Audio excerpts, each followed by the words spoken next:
한지원은 서울의 한겨울을 결코 잊지 못할 것이다. 그날의 도시는 유난히 조용했으며 눈빠른 잿빛 하늘 아래 끝없이 흩날렸다. 장례식장 건물의 유리창에는 하얀 김이 서렸고 문을 열고 들어서는 순간 차가운 공기와 향 냄새가 뒤섞여 폐부 깊숙하게 파고들었다.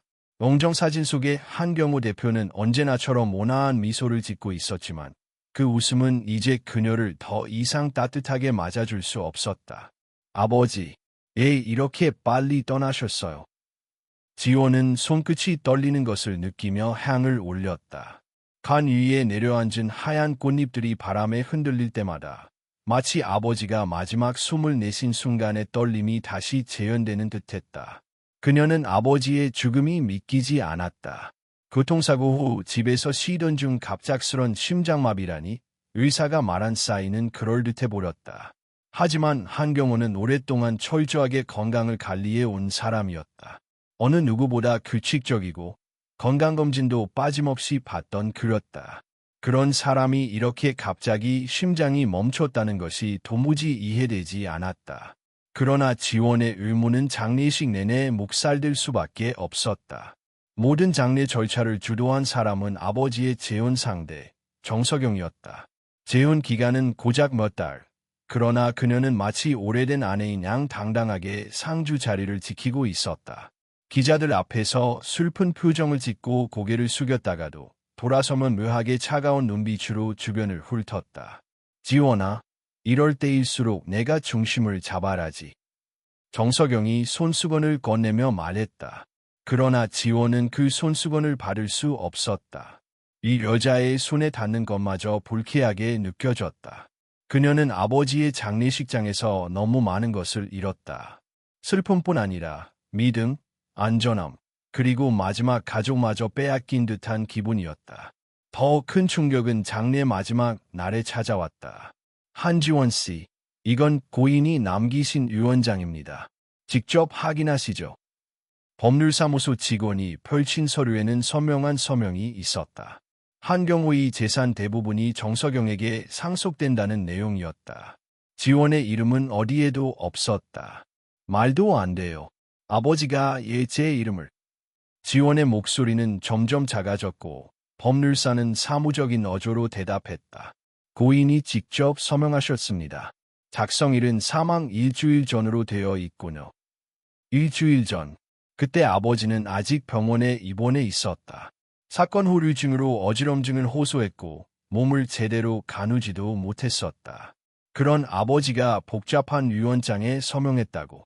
그것도 아무 말도 없이. 지원은 온몸이 서늘해졌다. 장례가 끝난 뒤 정석영은 지원에게 다가와 부드러운 목소리로 말했다. 지원아, 내가 혼자가 된 게 걱정돼. 내 아버지 뜻도 있었고 우리 가족이 돼서 서로 기대며 지내면 좋지 않겠니?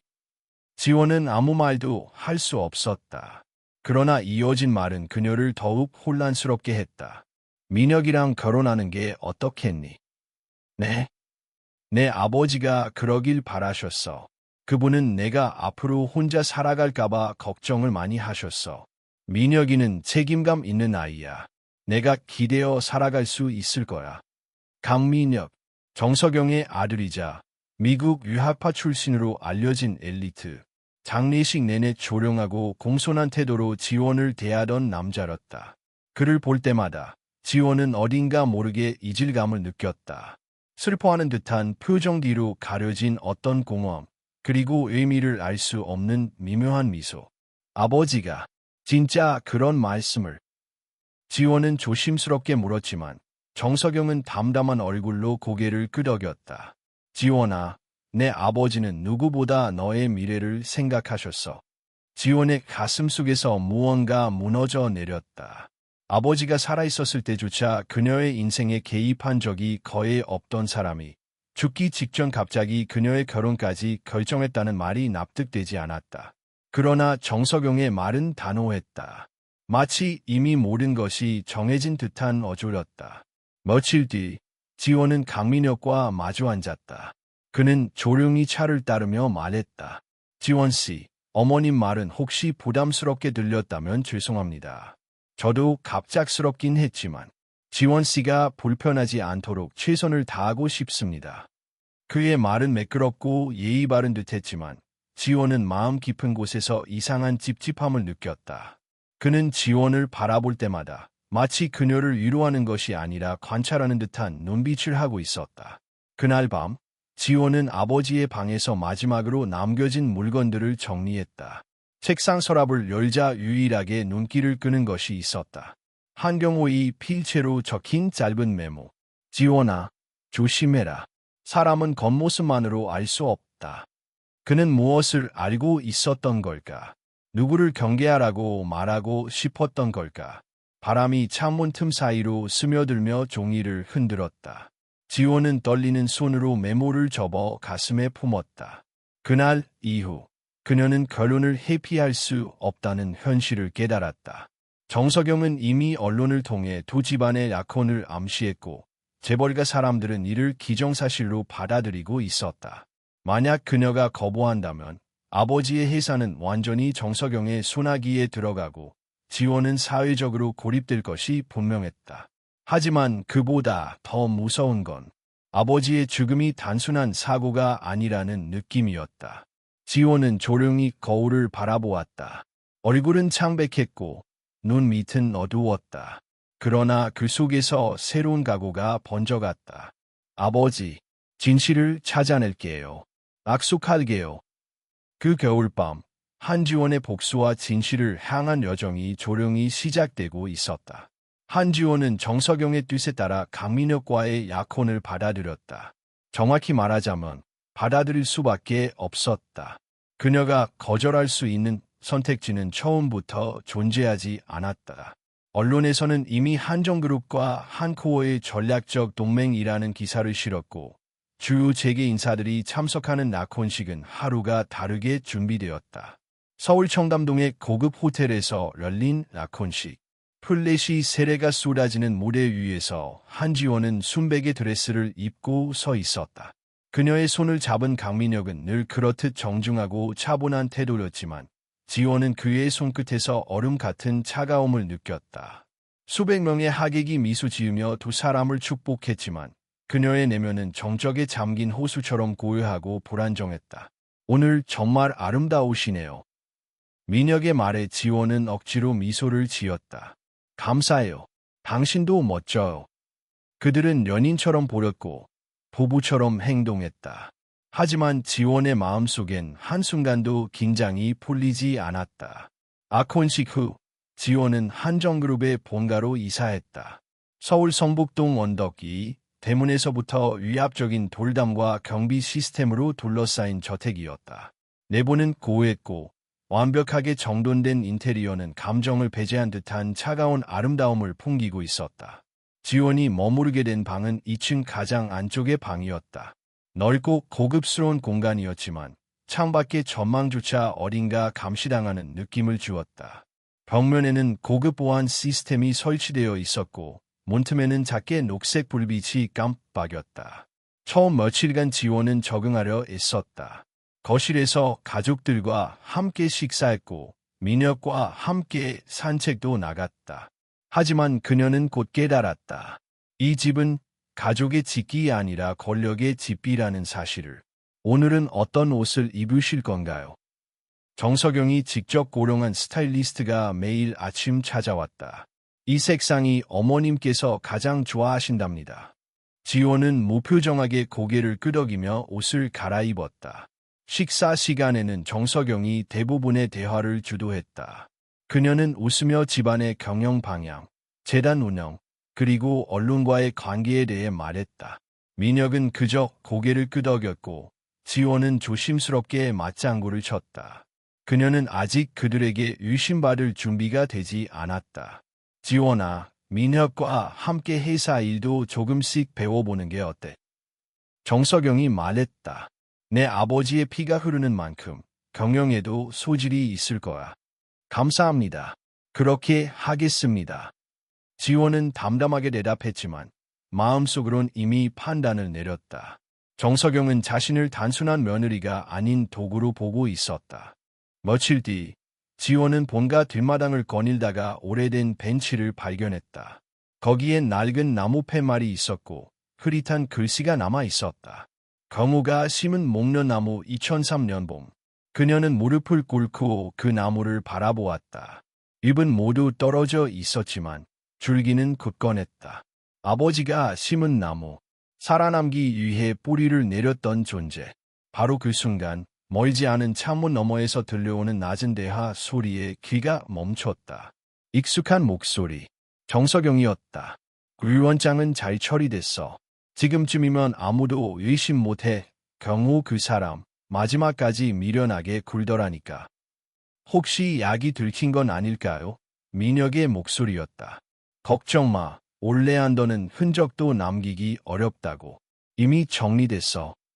지호는 숨이 멎을 것 같았다. 올레안더. 그녀는 그 단어를 기억하고 있었다. 아버지가 살아있을 때 식물 독성에 관한 기사를 보여주며 말한 적이 있었다. 이런 건 조심해야 해. 아주 미량만으로도 심장을 멎게 할 수 있어. 그 순간 모든 퍼즐이 맞춰졌다. 아버지는 단순한 사고로 죽은 것이 아니었다.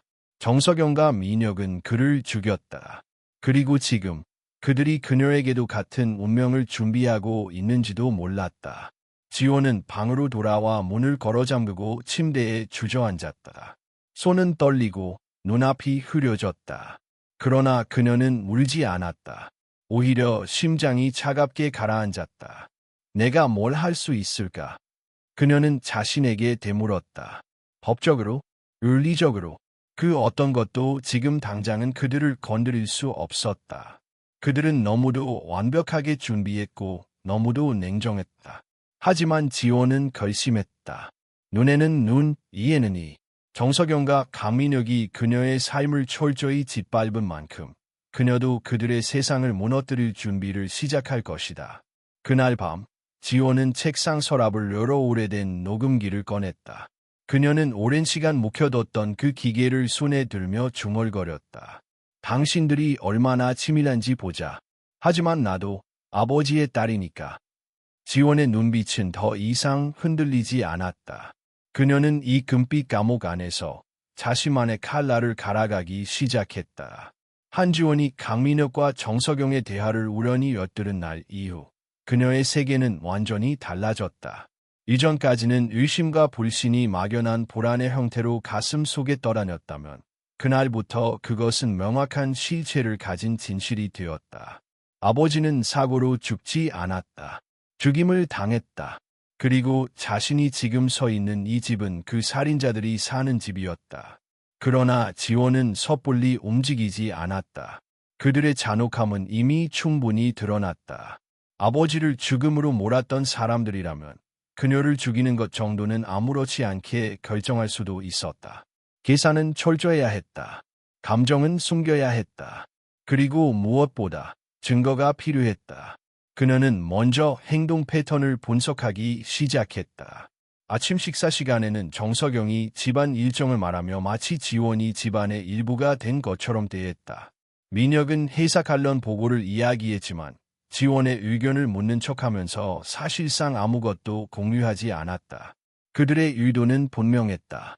지원을 감시하고 통제하며 동시에 그녀에게 어떤 영향력도 주지 않겠다는 것. 이는 곧 자신들의 비밀을 지키기 위한 구조였다. 일주일 뒤, 지호는 첫 번째 녹음 파일을 확보했다. 그것은 그녀가 책상 위에 올려둔 휴대전화로 우연히 얻은 짧은 대화였다. 식당으로 들어가려던 순간 문틈 사이로 들린 목소리가 녹음되었다. 지원이는 아무것도 몰라요. 겁이 많아서 우리를 의심할 생각도 못할 거예요. 그렇게 방심하면 위험해. 경호도 처음엔 아무것도 모르는 줄 알았잖아. 걱정 마세요, 어머니. 필요한 순간이 오면 제가 알아서 처리할게요. 짧은 대화였지만 의도는 명확했다. 그들은 지원을 계산 속에 두고 있었고 필요해지면 처리할 생각까지 하고 있었다. 그날 밤 지원은 두려움 속에서 스스로에게 물었다. 나는 언제 그들의 다음 목표가 될까? 하지만 두려움은 오래가지 않았다. 그녀의 눈빛은 점점 단단해졌다. 아버지가 죽기 직전 무엇을 깨달았는지 나는 끝까지 밝혀야 해. 지원은 계획을 단계적으로 세우기 시작했다. 첫 번째 단계는 그들의 경계를 낮추는 일이었다. 그녀는 일부러 수능적인 모습을 보였다. 아침 식사 자리에서 더 자주 웃고 민혁에게 의견을 묻고 정석영의 칭찬을 겸손하게 받아들였다. 지원아, 요즘 얼굴이 밝아진 것 같네. 그렇죠? 이 집에 점점 익숙해지는 것 같아요. 정석영은 그녀를 관찰하며 흐뭇하게 미소를 지었다. 지원은 그 웃음 뒤에 감춰진 칼날을 깨닫고 있었지만 아무 내색도 하지 않았다. 두 번째 단계는 독립적인 정보망을 만드는 것이었다. 지원은 몰래 스마트워치를 구매해 녹음 기능을 활성화했다. 그리고 신발장 뒤편에 작은 카메라를 숨겨 거실을 향하도록 설정했다. 방 안에는 펜 모양의 녹음기를 두었다. 그녀의 방에는 감시 카메라가 설치되어 있었지만 정석영과 민혁이 들어오지 않을 것이라고 생각하는 장소는 분명 존재했다. 그곳에 장치를 두는 것이다. 세 번째 단계는 예보 도움을 받을 길을 여는 것이었다. 유일하게 믿을 수 있는 사람은 친구 유미라뿐이었다. 어느 날 오후, 지원은 마트에 간다고 말한 뒤 은밀히 미라를 만났다. 미라는 지원을 보자마자 얼굴이 굳었다. 지원아, 너 괜찮아. 요즘 기사들 때문에 정신없었지. 지원은 조용히 고개를 끄덕였다. 미라야, 내가 말하는 거 잘 들어줘. 이건 장난도 아니고 착각도 아니야. 그녀는 숨을 삼키며 사실을 털어놓았다. 정석영, 강민혁, 아버지의 죽음, 이상한 유언장, 올레안더. 미라의 얼굴에서 혈색이 사라졌다. 지원아, 너 지금 위험한 집에 있는 거야. 경찰에 바로 가라 해. 증거가 필요해. 확실한 증거. 너 혼자서는 무리야. 아니야. 미라, 나한테는 내가 있어. 그날 미라는 지원의 첫 번째 조력자가 되었다. 지원은 확보한 녹음 파일을 미라에게 전달했고 미라는 이를 백업해 외부 서버에 저장해 주었다. 혹시 모를 사고를 대비해 여러 장치를 마련한 것이다. 다음 단계는 강민혁의 진짜 모습을 파악하는 일이었다. 지원은 침착하게 그와 시간을 보냈다. 저녁을 함께 먹고 한정그룹의 사업을 논하며 미래에 대한 이야기도 나눴다. 하지만 어느 순간부터 민혁의 말투와 표정 사이에 미세한 불일치들이 보이기 시작했다. 어느 날 지원은 그에게 물었다. 민혁 씨는 아버지를 어떻게 생각했어요? 민혁은 와인을 내려놓고 잠시 멈칫했다. 좋은 분이셨어. 나를 믿고 많은 조언을 해주셨어. 그 말은 완벽하게 정돈되어 있었지만 그의 눈은 미세하게 흔들리고 있었다. 지원은 그 순간 확신했다. 민혁도 거짓말을 하고 있어. 그날 밤 지원은 그의 서재 문틈으로 새어나오는 빛을 보았다. 그는 전화통화를 하고 있었다. 지원은 조용히 다가갔다. 지원은 아직 몰라요. 네, 조심하고 있어요. 어머니가 말한 그 서류는 제가 처리하겠습니다. 지원의 심장이 다시 뛰기 시작했다. 어떤 서류인지 정확히 알 수는 없었지만 그것은 분명 아버지와 관련된 것이었다. 다음 날 지원은 민혁이 유출한 사이 그의 서재를 살폈다. 도서관처럼 정돈된 책들과 서랍, 그리고 벽장. 그녀는 신중하게 서랍을 열고 서류들을 뒤졌다. 그러다 하나의 봉투를 발견했다. 봉투에는 두 단어만 적혀 있었다. 사망보험. 그녀는 손이 떨렸다. 앞면에는 아버지의 이름이, 뒷면에는 강민혁의 서명이 있었다. 완벽한 조작, 그리고 완벽한 배신. 지원은 그 서류를 스마트워치로 촬영한 뒤 원래 있던 위치에 조용히 두었다. 그녀는 서재 문을 닫으며 속삭였다. 아버지, 이제 정말 모든 게 보이기 시작해요. 지원은 눈을 감았다. 어둠 속에서도 한 가지는 분명했다. 이 집에서의 삶은 더 이상 단순한 감옥이 아니었다. 이곳은 아버지의 죽음을 밝히기 위한 전쟁터였다. 그리고 그녀는 이제 결코 뒤로 물러서지 않을 작정이었다. 한지원이 강민혁의 서재에서 사망보험 서류를 발견한 이후 그녀의 의심은 확신으로 바뀌었다. 아버지의 죽음을 둘러싼 모든 퍼즐 조각이 어느 방향을 가리키고 있는지 이제는 명확했다. 그러나 그 확신은 동시에 새로운 공포를 불러왔다. 이 집안에서 그녀는 더 이상 단순한 감시 대상이 아니라 언제든지 제거될 수 있는 위험 요소가 된 것이다. 그날 오후, 지원은 아무렇지 않은 첫거실 소파에 앉아 있었다. TV는 켜져 있었지만 화면은 하나도 눈에 들어오지 않았다. 그녀의 머릿속에는 오직 한 가지 생각만이 맴돌고 있었다. 정석영과 민혁은 언제, 어떤 방식으로 움직일까? 그 순간 2층에서 내려오는 발소리가 들렸다. 민혁이었다. 그는 평소처럼 부드러운 미소를 띠고 다가왔다. 지원씨, 잠시 산책할래요? 요즘 집안에만 있어서 답답하죠. 지원은 조용히 고개를 끄덕였다. 그래요. 바람 좀 쐬고 싶었어요. 둘은 집 근처 정원길을 걸었다. 마른 나뭇잎이 발밑에서 바스락거렸다. 민혁은 사소한 일상 이야기를 꺼냈다. 회사의 시너지 전략, 다음 달 열릴 모임, 어머니가 준비 중인 재단 행사. 지원은 모든 말에 맞장구를 쳤다. 그러나 그의 시선은 줄곧 지원의 얼굴보다 그녀의 반응을 관찰하는 데 더 초점이 맞춰져 있었다. 요즘 표정이 많이 밝아졌어요. 민혁이 말했다. 지원은 미소 지었다. 여기 생활이 조금 익숙해진 것 같아요. 어머니도 잘해주시고. 민혁의 눈가가 미세하게 접혔다. 그래요. 어머니는 원래 따뜻한 분이니까요. 그 말은 거짓이었다. 어쩌면 그는 자신이 한 말을 믿고 싶어서 그렇게 말했는지도 모른다. 그러나 지원에게는 그 말이 더욱 비릿한 냄새로 다가왔다. 산책을 마치고 집으로 들어오던 순간 정석영이 1층 현관에서 두 사람을 바라보고 있었다. 둘이서 나갔다 왔구나. 보기 좋네. 정석영은 부드럽게 웃었지만 지원은 그 뒤에서 번쩍이는 의심의 그림자를 보았다. 그녀는 느꼈다. 정석영도 나를 의심하기 시작했어. 그날 밤 지원은 다시 서재 근처에서 인기척을 느꼈다. 조용히 문을 열자 이번엔 정석영이 서류를 정리하고 있었다. 그녀는 서류 하나를 손에 들고 생각에 잠긴 듯한 얼굴을 하고 있었다. 민혁이는 참 다정한 아이야. 그런데 가끔은 너무 멍청해. 혼잣말이었다. 지원은 문틈에서 숨을 죽인 채 듣고 있었다. 여자가 자꾸 흔들리면 계획이 어긋난다고 했잖아. 불필요한 감정은 문제만 만든다고. 그녀는 서류를 서랍에 넣고 조용히 문을 닫았다. 지원은 그 말에서 새로운 의미를 읽어냈다. 민혁이 자신에게 흔들리고 있다는 것. 그리고 그 흔들림이 정석영의 계획에 방해가 된다는 것. 강민혁, 그의 감정이 계획의 약점이 될 수 있다는 사실이 처음으로 드러난 순간이었다. 며칠 뒤, 지원은 미라를 다시 만났다.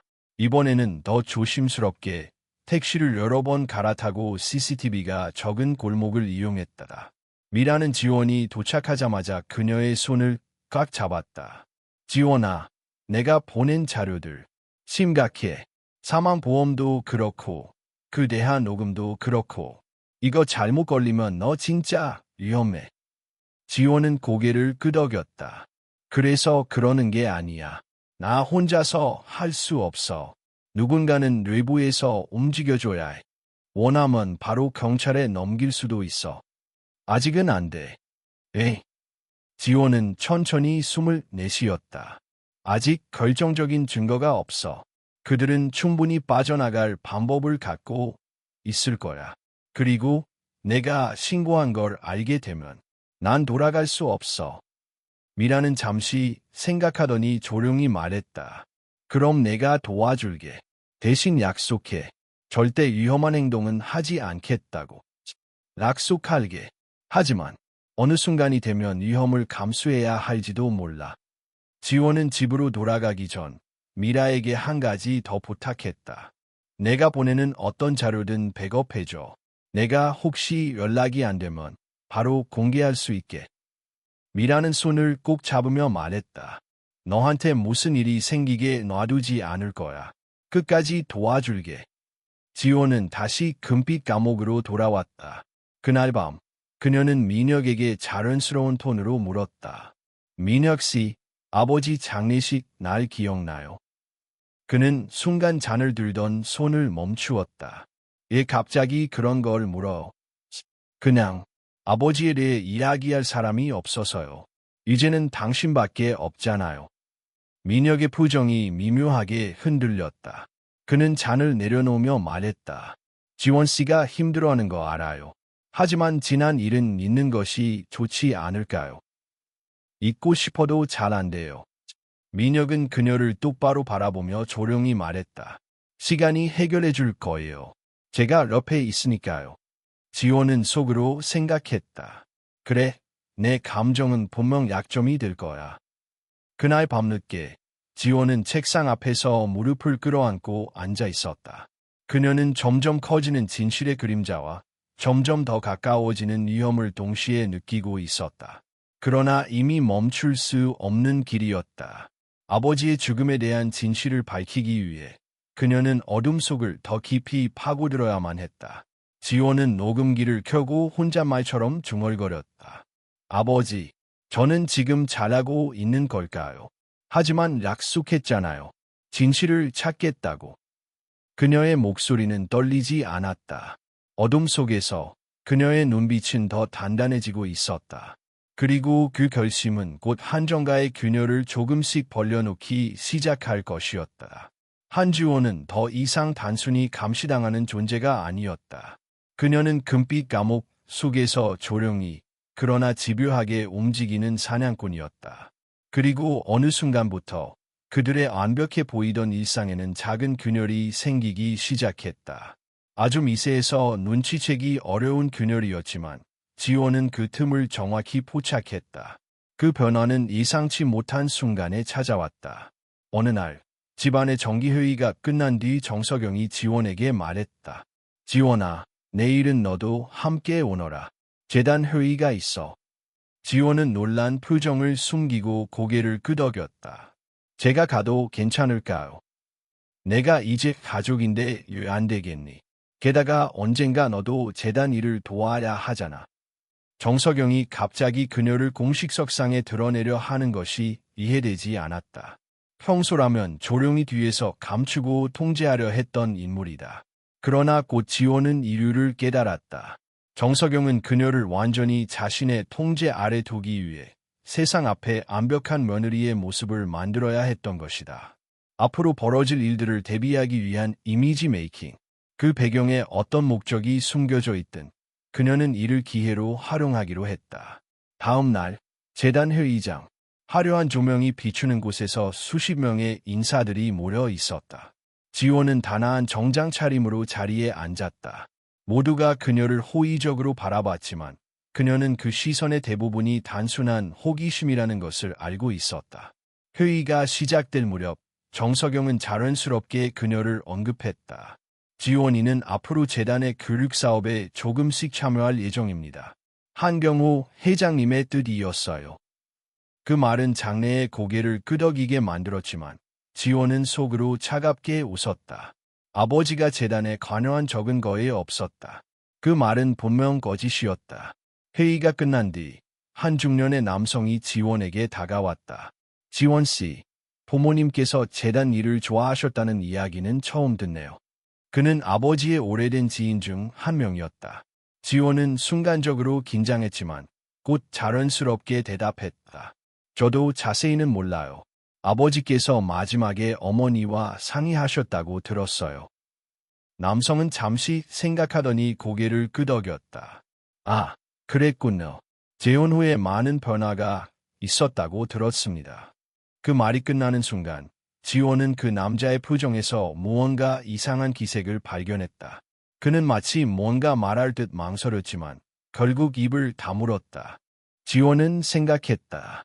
아버지와 정석영 사이에서 뭔가 있었다. 그 혼란의 조각을 아는 사람들이 분명 존재한다. 회의장 밖으로 나왔을 때 민혁이 그녀를 기다리고 있었다. 오늘 잘했어요. 어머니도 만족하신 것 같고. 그러나 그의 미소는 평소보다 어딘가 불안해 보였다. 지원은 자연스럽게 물었다. 민혁 씨는 어머니의 계획을 다 알고 있어요. 민혁은 순간 당황한 표정을 지었지만 곧 평정을 되찾았다. 무슨 말이에요? 난 그냥 어머니가 원하는 대로 따를 뿐이에요. 그 말? 따를 뿐이다. 그는 주도하는 자가 아니라 조종당하는 자였다. 하지만 동시에 그녀는 느꼈다. 민혁은 어딘가 불안하고 흔들리고 있었다. 그 흔들림이 곧 균열의 시작이 되리라는 것을.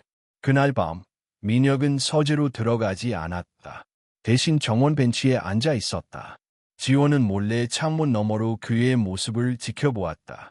그는 한동안 손에 든 사진을 바라보고 있었다. 사진 속에는 어린 민혁과 그의 친부가 함께 있었다. 지호는 그 장면에서 예상치 못한 감정을 읽었다. 민혁도 어머니에게 낙점을 잡힌 걸까? 며칠 뒤 지호는 또 다른 이상한 장면을 목격했다. 밤늦게 부엌에 내려간 그녀는 정석영이 비밀스럽게 누군가와 통화하는 것을 들었다. 네, 준비는 거의 끝났어요. 지원이는 이미 우리 가족이라고 생각하고 있어요. 이번 투자건만 잘 성사되면 모든 게 완벽해질 거예요. 그 아이는 아무것도 몰라요. 아버지 죽음도, 돈이 어떻게 흘러갔는지도. 그래요. 지금이 가장 중요한 시기예요. 방해가 되면 안 돼요. 지호는 숨을 죽였다. 그녀는 더 이상 단순히 아버지의 죽음만을 파헤치는 것이 아니었다. 정석영이 진행 중인 대규모 비자금 조성, 투자 조작, 정치권 연줄과의 커넥션까지 얽혀있는 거대한 계획. 그 한가운데 그녀가 말 없이 희생해야 하는 존재로 배치되어 있었던 것이다. 지호는 다시 미라를 만났다. 커피숍 구석에서 그녀는 모든 것을 털어놓았다. 미라는 충격을 받은 듯 말했다. 지원아, 이건 단순한 살인사건 문제가 아니야. 이건 조직적 범죄야. 내가 혼자 감당하기엔 너무 커. 그래서 너한테 털어놓는 거야. 증거는 서류, 녹음, 사진. 지금까지 모은 건 충분히 방향성을 보여줘. 하지만 결정적이지는 않아. 미라는 침착하게 말했다. 그럼 우리가 결정적인 걸 만들면 돼. 그 말은 단순한 위로가 아니었다. 지원에게 그것은 앞으로 나아갈 길을 보여주는 빛이었다. 그날 밤, 지원은 침대에 누운 채 천장을 바라봤다. 몸은 지쳐 있었지만 머릿속은 맑았다. 퍼즐 조각들이 천천히 맞춰지고 있었다. 아버지의 죽음, 유언장 조작, 사망보험, 그리고 비자금 계획. 모든 것이 연결되는 지점. 그 지점에는 한정가와 정석영이 있었다. 지호는 중얼거렸다. 이제 곧 당신들의 끝이 보이기 시작할 거예요. 그리고 그녀는 더 큰 결심을 세웠다. 이제는 단순히 증거를 모으는 것이 아니라 정석영과 민혁이 서로를 의심하도록 만드는 것. 그 균열을 키워 내부에서 스스로 무너지도록 하는 것. 그녀의 눈은 차갑게 빛났다. 전쟁은 이미 시작되었고 그녀는 결코 물러서지 않을 것이었다. 한지호는 이제 단순히 증거를 모으는 단계에서 벗어나 있었다. 그녀는 정석영과 강민혁 사이의 작은 균열을 정확히 파악했고 그 균열이 얼마나 깊어질 수 있는지를 누구보다 잘 알고 있었다. 이제 해야 할 일은 단 하나였다. 그 균열을 키우는 것. 첫 번째 목표는 강민혁의 흔들리는 마음을 요동치게 만드는 것이었다. 그는 어머니의 눈치를 보며 살아왔지만 동시에 어머니가 저지른 일의 진실을 본능적으로 감지하고 있었다. 그 모순이 그를 서서히 괴롭히고 있었다. 어느 날 저녁, 지호는 일부러 질문을 꺼냈다. 민혁 씨, 아버지가 돌아가신 날, 당신도 장례식장에 있었죠? 민혁의 손이 멈췄다. 젓가락 끝이 접시에 닿아 작은 소리가 났다. 응, 그날은 기억하고 싶지 않은 날이야. 저도 그래요. 그런데 수상한 점이 많아요. 민혁은 얼굴을 들었다. 수상한 점. 지호는 고개를 숙이며 나직하게 말했다. 아버지는 사고 후유증 때문에 몸조차 제대로 가누지 못했어요. 그런데 갑자기 심장마비라니. 이상하잖아요. 민혁의 눈빛이 흔들렸다. 지호는 이어서 조심스럽지만 명확한 어조로 말했다. 민혁 씨도 이상하다고 느낀 적 없었나요? 민혁은 대답하지 못했다. 그의 표정은 분명 갈등하고 있었다. 그날 밤, 민혁은 방에 들어가지 않고 서재포를 켜둔 채 한참 동안 창밖을 내다보고 있었다. 지호는 문틈 너머로 그의 모습을 바라보며 확신했다. 민혁의 흔들림은 이제 시작됐어. 그녀의 두 번째 목표는 정석영에게 민혁이 의심받도록 만드는 것이었다. 둘 사이에 불신이 자리 잡기만 한다면 그들의 계획은 스스로 붕괴될 것이다. 며칠 후 지호는 일부러 식탁 위에 한 장의 서류를 올려두었다. 민혁의 서명이 찍힌 사망보험 서류의 복사본이었다. 원본은 이미 그녀가 촬영해놓았고 이 복사본은 미끼였다. 곧이어 정석영이 식당에 들어왔다. 그녀는 서류를 보는 순간 미세하게 표정을 굳혔다. 이게 뭐니? 지호는 모르는 척 고개를 갸웃했다. 몰라요. 민혁 씨 책상에 있던 건데 정리하다가 가져온 것 같아요. 정석영은 잠시 서류를 바라보다가 재빨리 그것을 접어 가방에 넣었다. 이런 것들은 밖에 놔두면 안 돼. 조심해야 해. 그녀는 담담하게 말했지만 눈빛은 너무나 날카로웠다. 지호는 속으로 생각했다. 이제부터 시작이야. 그날 밤 정석영은 민혁의 방으로 들어갔다. 지호는 2층 복도를 지나며 그들의 대화를 들었다. 민혁, 내가 말했지. 중요한 서류들은 절대 방에 함부로 두지 말라고. 무슨 서류 말이야? 너 서재에 놓아둔 사망보험. 그거 누가 보면 어떡해? 민혁은 당황한 듯 목소리를 높였다. 난 그런 걸 밖에 둔 적 없어. 그럼 누가 가져갔다는 거야? 민혁이 잠시 침묵했다. 지원 씨. 정석영은 즉시 반박했다. 아닐 거야. 그 아이는 그런데 관심 없어. 그런데 얘 내 서명이 있는지, 얘 내 방에 있던 게 밖으로 나온 건지, 너 스스로 생각해봐. 그 대화는 지원에게 중요한 확인이었다. 정석영은 이미 민혁을 의심하기 시작했고, 민혁은 어머니가 자신을 믿지 않는다는 불만을 품기 시작했다. 그녀는 분명히 시작되고 있었다. 지원은 세 번째 단계로 넘어갔다. 직접적인 의심을 받지 않기 위해서 그녀는 오히려 더 순종적으로 행동했다. 정석영에게는 늘 조심스럽고 공손하게 대했고 민혁에게도 다정하고 배려 깊은 태도를 보여주었다. 이는 그들이 지원을 경계하는 대신 서로를 의심하게 만드는 효과를 가져왔다. 며칠 뒤 집안에서 전혀 예상치 못한 사건이 발생했다. 강민혁이 술에 취한 채 늦게 귀가한 것이다. 평소를 단정했던 그가 비틀거리며 현관으로 들어오자 정석영은 즉시 달려왔다. 민혁, 지금 뭐 하는 짓이야? 민혁은 걸음을 멈추고 어머니를 바라보았다. 그의 눈은 붉었고 흔들리고 있었다. 어머니, 아버지 죽음. 정말 그게 전부 우연이었어. 정석영의 표정이 굳었다. 지금 취해서 하는 말이지. 대답해. 정말 아무것도 없었어. 정석영은 목소리를 낮추며 말했다. 민혁, 내가 지금 누구한테 말하고 있는지 아느냐? 민혁은 고개를 숙였지만 그의 손은 떨리고 있었다. 더는 모르겠어. 지호는 그 장면을 계단 위에서 조용히 지켜보고 있었다. 그녀는 알았다. 민혁은 완전히 흔들리고 있다. 그리고 정석영은 그것을 두려워하고 있다. 그날 밤, 민혁은 자신의 방으로 돌아가지 못했다. 그는 정원 벤치에 앉아 한참을 머물렀고 지호는 멀리서 그를 지켜보았다. 그의 입술이 움직였다. 지원 씨, 당신은 뭘 알고 있는 거죠? 그 속삭임은 한지원의 심장을 세차게 흔들었다. 그러나 그녀는 다짐했다. 이 흔들림은 반드시 일용해야 한다. 민혁은 그들 계획의 약점이자 동시에 진실을 여는 열쇠가 될 수 있었다. 지호는 조용히 창문 너머로 그를 바라보며 속삭였다. 민혁 씨, 이제 곧 진실을 마주하게 될 거예요. 그리고 그 순간 지호는 깨달았다. 그녀는 이제 시작에 불과했다. 무너짐은 곧 눈앞에 다가오고 있었다. 한지원의 계획이 서서히 효과를 드러내던 그 시기, 한정가의 분위기는 눈에 띄게 변했다.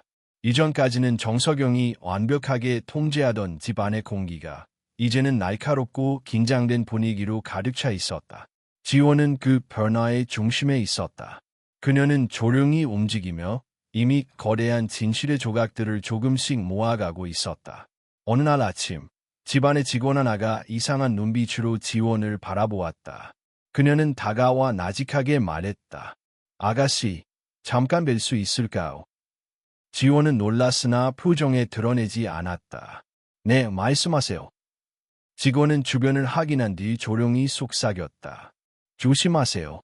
요 며칠 동안 사모님이 아가씨를 유난히 예민하게 지켜보고 있어요. 지원은 짧은 순간 눈을 깜빡였다. 예, 그럴까요?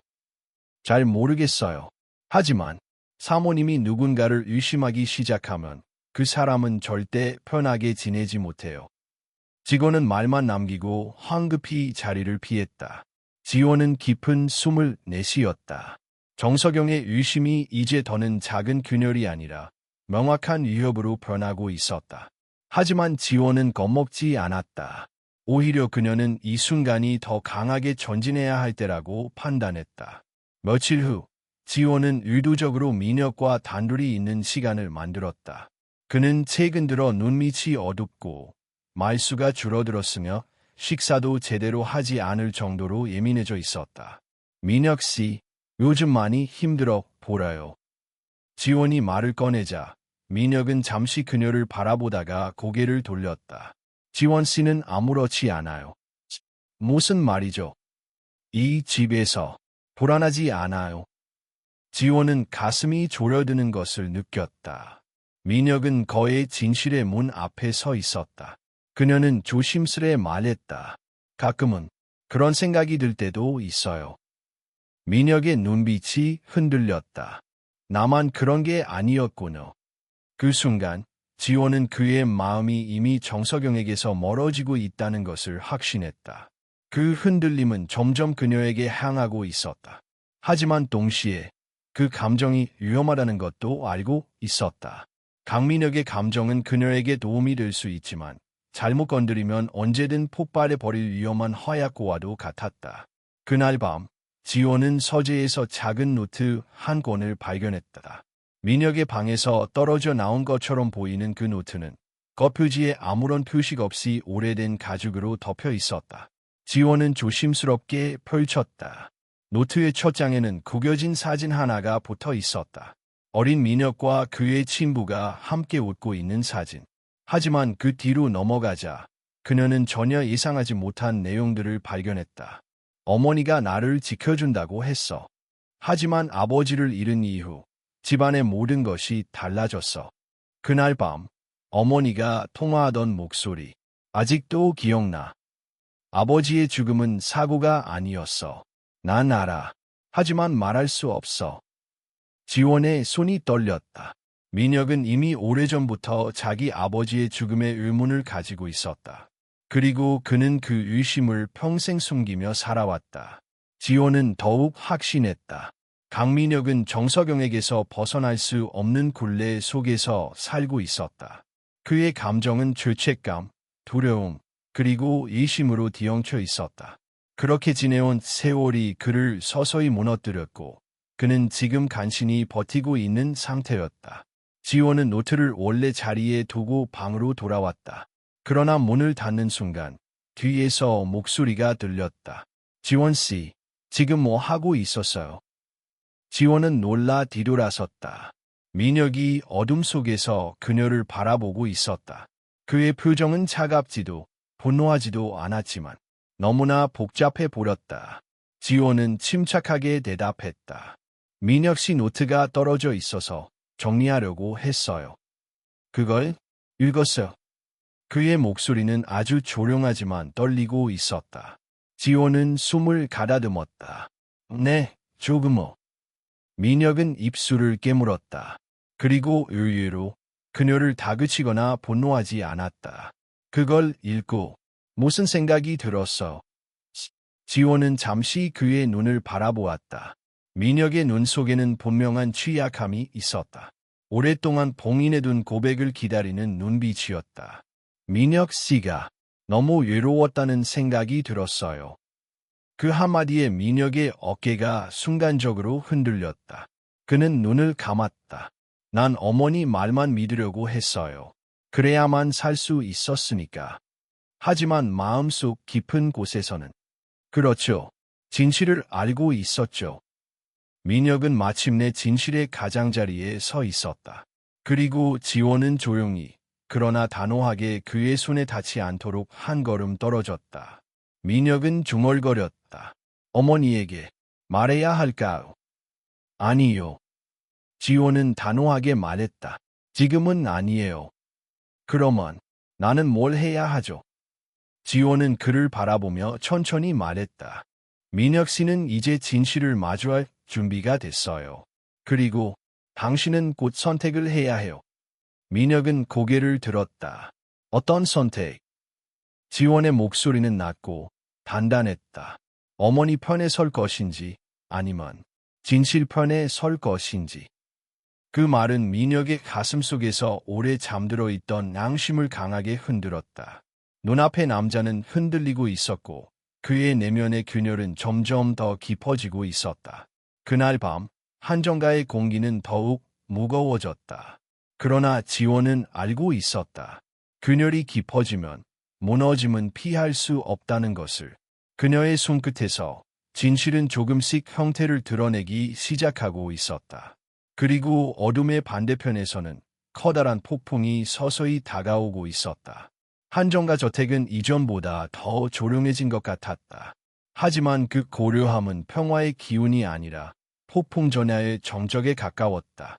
지호는 집안 곳곳에서 감도는 긴장감을 뚜렷하게 느낄 수 있었다. 정석영은 그녀를 예의주시하고 있었고 민혁은 매일 조금씩 무너져가고 있었다. 그러나 지호는 흔들리지 않았다. 그녀에게는 명확한 목표가 있었고 지금은 그 목표에 한 발 더 다가서고 있었다. 어느 날 지호는 정원에서 정석영을 마주했다. 정석영은 흰 장갑을 낀 채 장미가지를 다듬고 있었다. 그 모습은 언제나처럼 우아했지만 가까이 다가가면 차가운 금속의 질감처럼 서늘했다. 지원아, 정석영이 조용히 불렀다. 내가 우리 집에 들어온 이후 참 많은 변화가 있었구나. 지원은 조심스럽게 답했다. 좋은 변화였으면 좋겠어요. 정석영은 칼을 내려놓고 지원에게 시선을 고정했다. 변화가 언제나 좋은 방향으로만 향하는 건 아니란다. 그 말은 단순한 경고였다. 그러나 그 말 뒤에는 묘한 압박감이 흘렀다. 정석영이 천천히 말을 이었다. 민혁이가 요즘 좀 이상하지 않니? 널 너무 의지하는 건 아닌가 해서. 지호는 표정을 관리하며 대답했다. 민혁 씨는 요즘 일이 많아서 힘들어하는 것 같아요. 저는 그냥 옆에서 이야기를 들어주는 정도예요. 정석영은 미소를 지었지만 그 눈빛은 의심으로 가득 차 있었다. 그래. 하지만 선을 넘지 않도록 조심해라. 순간 공기가 뚝 떨어진 듯 차갑게 변했다. 지호는 짧게 고개를 숙이고 자리를 피했다. 그녀는 방으로 돌아와 문을 닫은 뒤 깊게 숨을 들이켰다. 정석영의 의심은 거의 확신에 가까워지고 있었다. 지금부터는 단 하나의 실수도 허용되지 않았다. 그날 밤 지원은 미라와 통화했다. 미라는 급한 목소리로 말했다. 지원아, 너 진짜 조심해야 돼. 정석영이라는 사람이 그냥 악한 정도가 아니야. 뒤에 누가 있어. 정치 쪽으로도 연결이 많아. 나 지금 조사하다가 살짝 큰 정보를 건드린 것 같아. 지원은 입술을 깨물었다. 내가 찾아낸 것만으로도 이미 충분히 위험해. 지원아, 너 지금 생각보다 깊이 들어가 있어. 이제 빠져나오기 쉽지 않을 거야. 지원은 잠시 침묵했다. 그래도 해야 해. 아버지의 진실을 밝히기 전엔 멈출 수 없어. 그 말에 미라는 더 이상 설득을 시도하지 않았다. 대신 단단한 목소리로 말했다. 알겠어. 그럼 나도 끝까지 도와줄게. 대신 절대 혼자 판단하지 마. 이기라고 느껴지면 바로 나한테 말해. 통화가 끝난 후 지호는 창밖을 바라보았다. 저택 주변에는 보안등들이 켜져 있었고 정원의 나뭇가지가 바람에 흔들리고 있었다. 그 장면을 보며 그녀는 직감했다. 곧 무슨 일이 일어날 거야. 다음 날 저녁, 저택에는 드물게 외부 손님이 찾아왔다. 정치계 인물 몇 명과 재단 관계자들, 정석영이 주도하는 새로운 투자 사업을 위한 사전 만찬이었다. 지원은 조용히 손님 응대를 도우며 상황을 관찰했다. 그 자리에는 수상한 움직임이 많았다. 비밀 대화를 나누는 사람들, 문서를 교환하는 장면들, 무겁게 흘러가는 눈빛들. 이 모든 것이 단순한 사업 이야기가 아니라는 것을 그녀는 본능적으로 느꼈다. 그리고 만찬 도중 지원은 우연히 흘러나온 대화를 듣게 되었다. 서경 여사, 이번 것만 잘 성사되면 문제가 생길 이유는 없는 거죠. 물론이지. 이미 위험 요소는 대부분 제거했어. 마지막 변수만 정리하면 돼. 마지막 변수. 그 말은 칼날처럼 지원의 가슴을 찔렀다. 누가 봐도 그 변수는 그녀였다. 만찬이 끝난 후 지원은 복도에서 민혁을 마주쳤다. 그는 술기운이 있었지만 그보다 더 깊은 불안이 그의 눈에 서려 있었다. 지원 씨, 이야기가 좀 필요해요. 둘은 조용한 응접실로 향했다. 민혁은 문을 잠그고 지원을 바라보았다. 어머니가 뭔가 숨기고 있어요. 지원은 조용히 고개를 끄덕였다. 저도 그렇게 생각해요. 오늘 누군가와 얘기하는 걸 들었어요. 민혁은 목소리를 낮췄다. 지원 씨가 위험하다고. 지원은 순간적으로 심장이 멎는 느낌을 받았다. 민혁은 숨을 길게 들이쉬었다. 지원 씨, 혹시 어머니가 무슨 일을 했는지 아는 겁니까? 그 질문에 지원은 대답할 수 없었다. 대답하는 순간 민혁은 진실을 감당하지 못할 수도 있었다. 하지만 숨기는 것 또한 위험했다. 짧은 침묵 끝에 지원은 천천히 입을 열었다. 민혁 씨는 이미 마음속으로 진실을 알고 있어요. 민혁은 고개를 들어 그녀를 바라보았다. 그의 눈은 충격과 두려움, 그리고 희망이 동시에 섞여 있었다. 정말? 아버지의 죽음에 무슨 일이 있었던 건가요? 네. 지원은 단단히 말했다. 그리고 저도 이제 그 진실을 다 알기 직전이에요. 민혁은 익수를 떨며 속삭였다. 그럼 나도 도와줄게요. 지원의 눈이 흔들렸다. 그녀는 그 순간 민혁이 단순히 감정적으로 흔들리는 것이 아니라 진심으로 그 굴레에서 벗어나고 싶어 한다는 것을 느꼈다. 하지만 바로 그때였다. 응접실 문 밖에서 미세한 발소리가 들렸다. 누군가가 복도에서 그들의 대화를 듣고 있었다. 지원과 민혁은 동시에 움직임을 멈췄다. 발소리는 서서히 멀어지더니 복도 끝에서 사라졌다. 민혁은 입술을 깨물었다. 어머니일까요? 지원은 조용히 말했다. 누구든 우리가 조심해야 한다는 건 확실해요. 그날 밤 지원은 잠들지 못했다. 정석영의 감시가 분명히 강화되고 있었다. 민혁의 갈등은 위험한 단계로 들어섰다.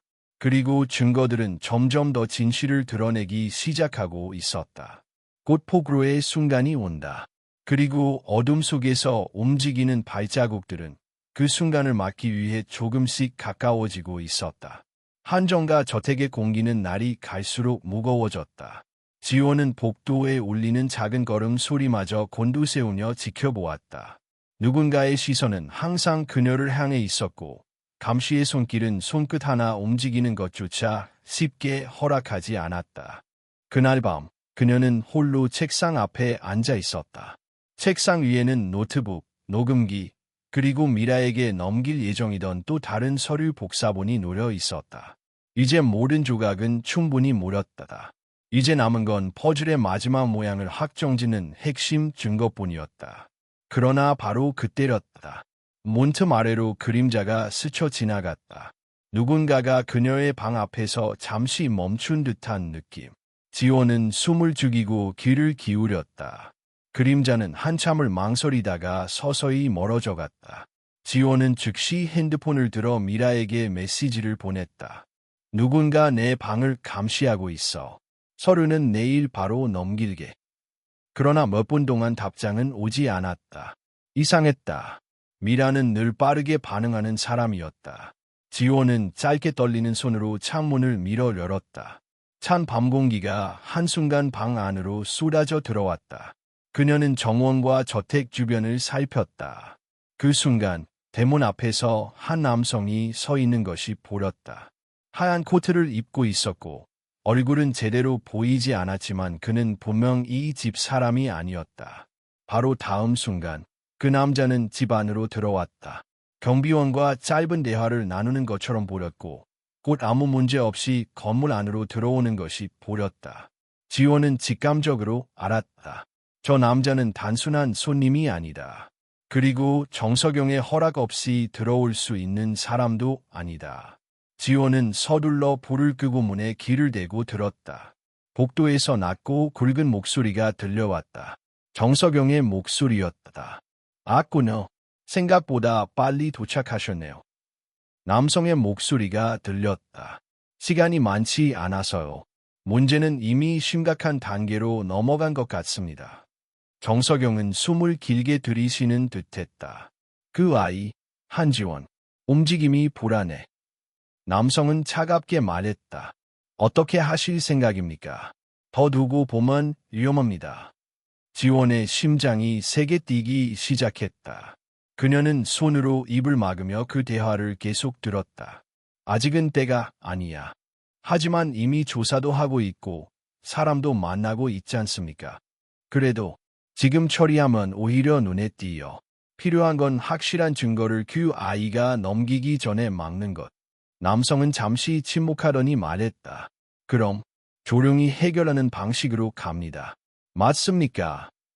정석영은 아무 대답도 하지 않았다. 하지만 그 침묵이 말 대신이었다. 지원은 어깨를 부러잡았다. 그녀의 몸이 본능적으로 두려움에 떨렸다. 이제 그녀는 단순히 감시받는 것이 아니라 명백히 제거 대상이 된 것이다. 그날 새벽, 지원은 거의 잠들지 못했다. 아버지 죽음의 진실, 민혁의 흔들리는 감정, 정석영이 준비 중인 거래, 그리고 지금 저택 안으로 들어온 의문의 남자. 모든 것이 폭발 직전처럼 팽팽하게 얽혀 있었다.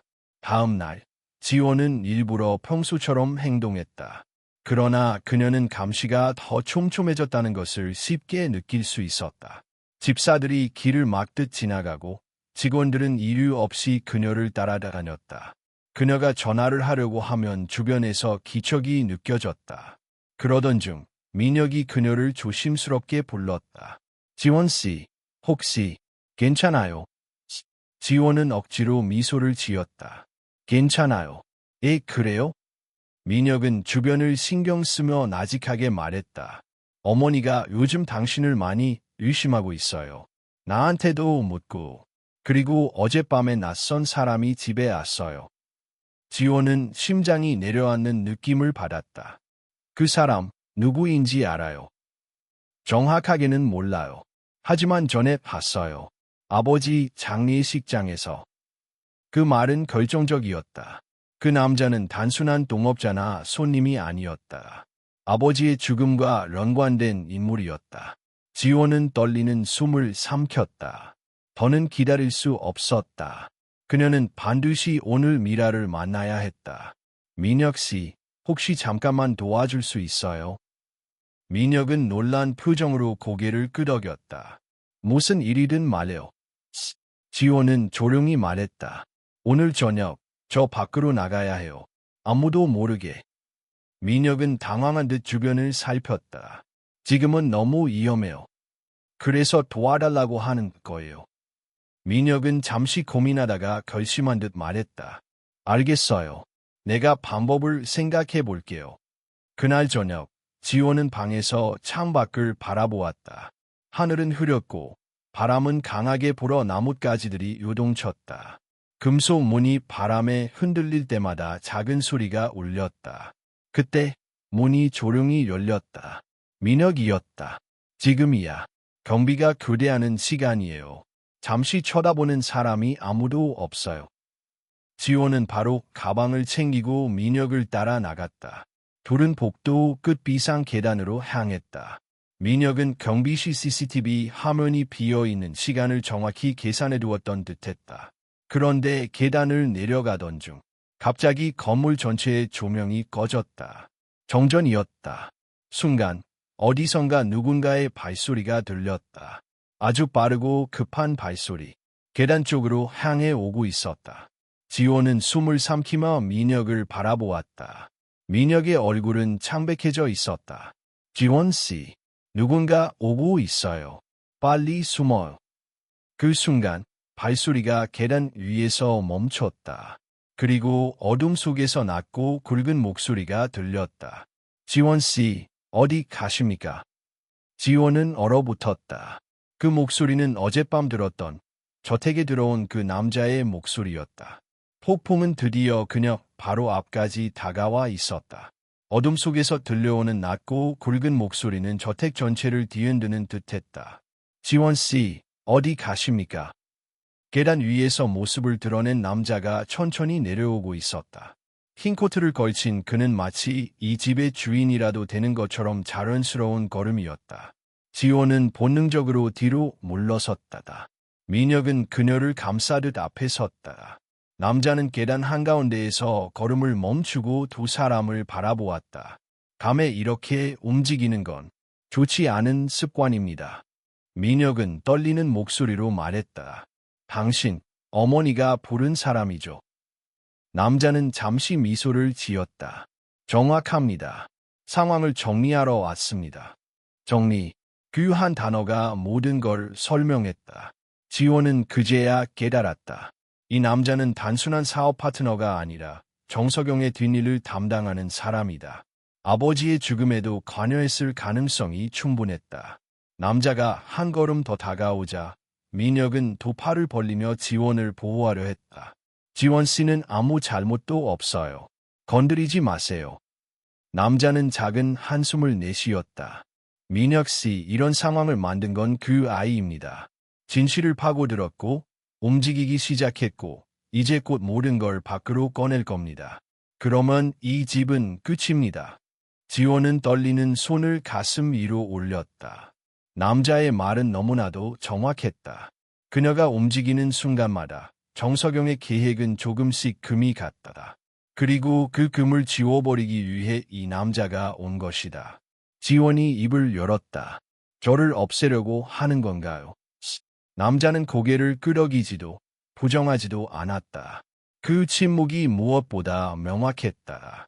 민혁이 유쳤다. 안 돼요. 그런 일은 어머니가 원하실 리 없어요. 남자는 차갑게 웃었다. 정석영 여사는 직접 손을 더럽히지 않습니다. 하지만 결과는 늘 같지요. 그 말은 민혁의 심장을 찌르는 단도처럼 꽂혔다. 민혁은 더 이상 어머니를 변호할 수 없었다. 그는 한참 동안 아무 말도 하지 못하다가 힘겹게 입을 열었다. 아버지도 그랬습니까? 남자는 대답하지 않았다. 그러나 대답이 필요 없었다. 지원과 민혁은 그 침묵을 통해 가장 잔혹한 진실을 이해했다. 그 순간 계단 위에서 또 다른 발걸음 소리가 들려왔다. 정석영이었다. 그녀는 어둠 속에서 모습을 드러내며 계단 난간에 손을 올렸다. 그래, 민혁아, 이제 알겠니? 민혁은 숨을 멎은 듯 그녀를 바라보았다. 정석영은 감정 없는 얼굴로 두 사람을 내려다보고 있었다. 아버지 얘기는 이제 그만하자. 그 일은 이미 끝난 문제야. 민혁은 떨리는 목소리로 물었다. 어머니가 정말로? 정석영은 곧바로 대답하지 않았다. 대신 천천히 계단을 내려오며 말했다. 민혁아, 넌 어머니 말을 믿고 따라왔잖아. 그래서 내가 이 자리까지 올 수 있었던 거야. 그런데 지금 와서 흔들리는 거지. 누구 때문이지? 정석영의 시선이 지원에게 꽂혔다. 날카롭고 차갑고 마치 살아있는 칼날 같았다. 내가 들어온 뒤로 모든 게 꼬이기 시작했어. 지원은 한 걸음 뒤로 물러났다. 정석영이 다가올수록 숨이 점점 더 막혀왔다. 그러나 이 순간 그녀는 도망칠 수 없었다. 이제는 진실을 말해야 할 때였다. 회장님은 사고로 돌아가신 게 아니에요. 정석영의 걸음이 멈췄다. 지원은 이어서 말했다. 보험 서류, 유언장 위조, 재단 자금 이동, 전부 연결돼 있어요. 회장님이 사망하기 전날 마지막으로 통화한 사람도 당신이에요. 그리고 지원은 계단 아래 서 있는 남자를 바라보며 말했다.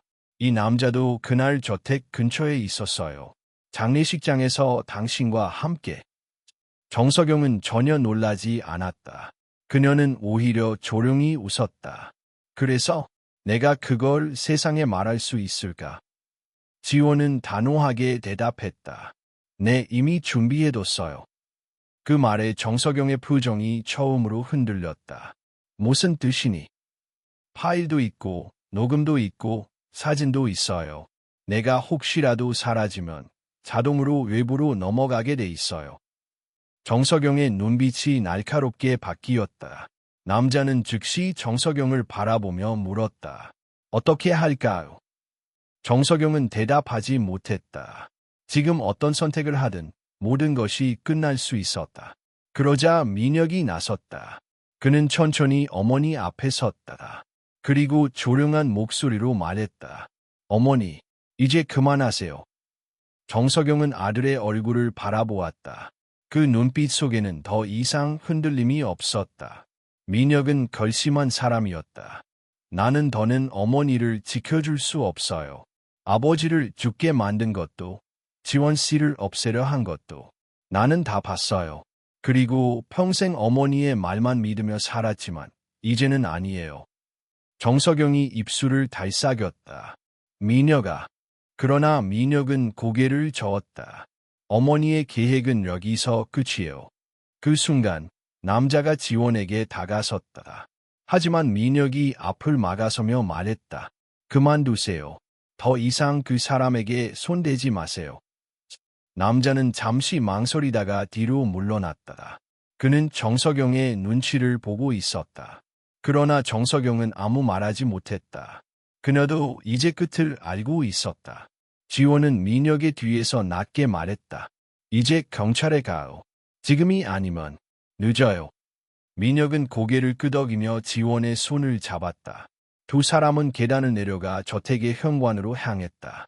정석영은 그 자리에 서서 두 사람의 뒷모습을 바라보고 있었다.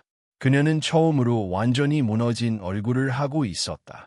평생 지키려 했던 권력, 완벽함, 비밀, 그 모든 것이 아들의 선택 한 번으로 무너지고 있었다. 지원과 민혁은 저택 대문을 열고 차 안으로 들어갔다. 민혁이 시동을 걸자 차는 어둠 속에서 천천히 움직이기 시작했다. 지원은 창밖으로 저택을 바라보았다. 저택의 불빛은 어둠 속에서 흔들렸고 폭풍이 다가오는 하늘은 더욱 묵직했다. 그녀는 조용히 속삭였다. 아버지, 이제 정말 끝이 보이고 있어요. 그리고 민혁도 말했다. 우리 둘 다 다시 시작할 수 있을까요? 지원은 그를 바라보았다. 네, 진실을 밝히면 우리는 자유로워질 거예요. 차는 어둠을 뚫고 앞으로 나아갔다. 그 길 끝에는 진실과 새벽이 기다리고 있었다.